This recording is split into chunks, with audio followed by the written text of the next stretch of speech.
Here we are with most of our tools that we're going to use on this project. We're going to start assembling the hangers. What you need to do is try to assemble the hanger so the center line of the wheel to the back of the hanger plate is approximately half the thickness of your door.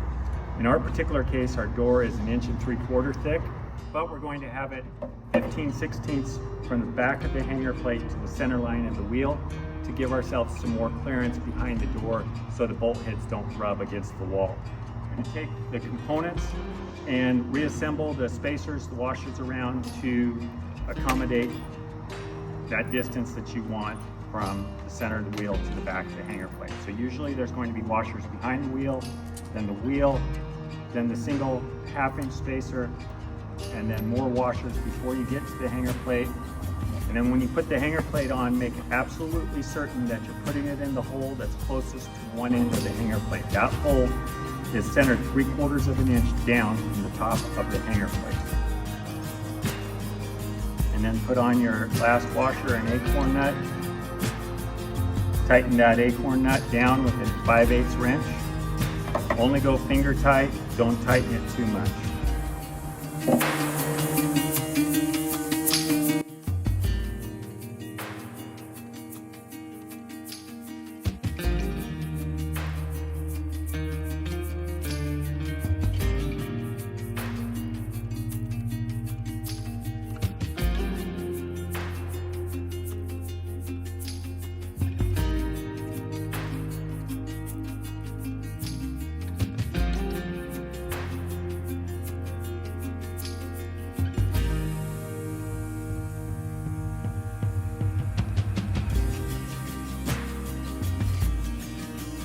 Between the bottom of the wheel and the top of the door and the edge of the door and the edge of the hanger plate.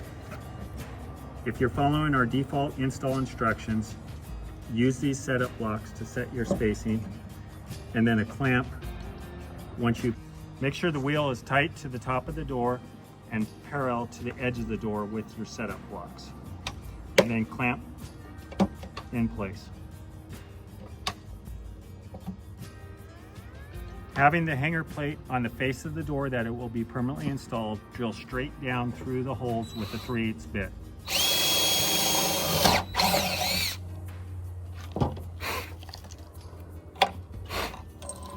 The 3/8 bolts we supply are normally a 1/2 inch longer than the thickness of the door, unless you want to countersink the bolts in the back of the door to give you more clearance. Then we would supply a 1/4 inch shorter bolts. Have the acorn nut on the face of the door on the hanger plate. Tighten the acorn nut with a 5/8 wrench and a 9/16 wrench on the bolt head.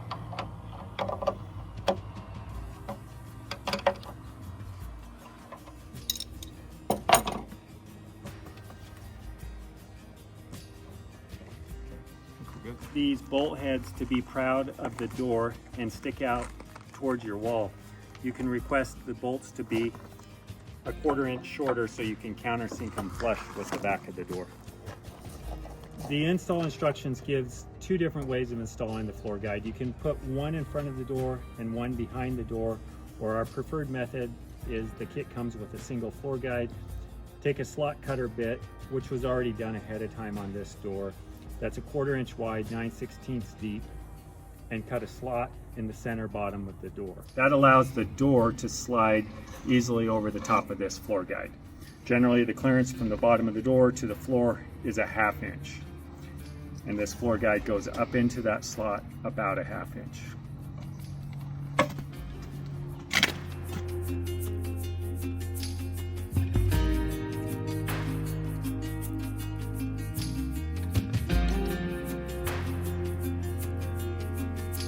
Drill from the back side of the track, centered on the vertical leg of the track. Using 1/8 inch spring pin, if joining multiple sections of track, drive it about 1/3 to half the way in the hole, and then clamp one section of track down, and protecting the other end, gently tap the 2 tracks together. Then using T-nut, Tighten the set screws down with an Allen wrench to align the tracks.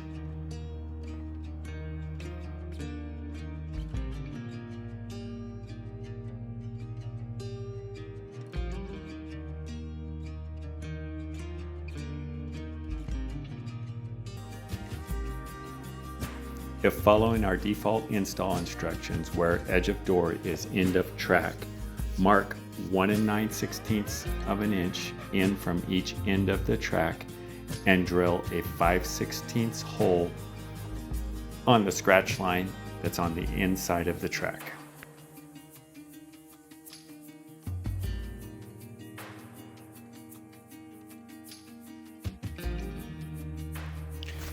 Make sure top of track marks are level across length of track. When installing lag screws, it is best to have a solid header for the full length of the track. Always install the first lag screw in the middle of track and then work out both directions to the end, leveling and straightening as you go.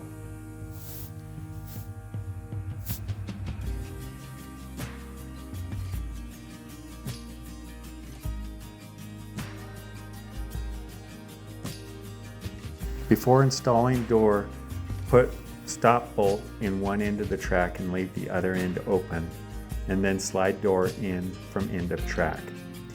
If the end of track cannot be left exposed, you can take the axle off the hangers, place the door under the track, and then push the axle back through the hole on the hanger plate and tighten the nut in place with the door under the track.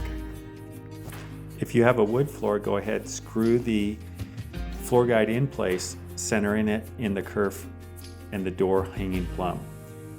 If rather you have a masonry floor and you don't want to drill screws into it, you can mix JB weld up, scuff the bottom of the floor guide, and use the epoxy to mount the floor guide to the masonry floor.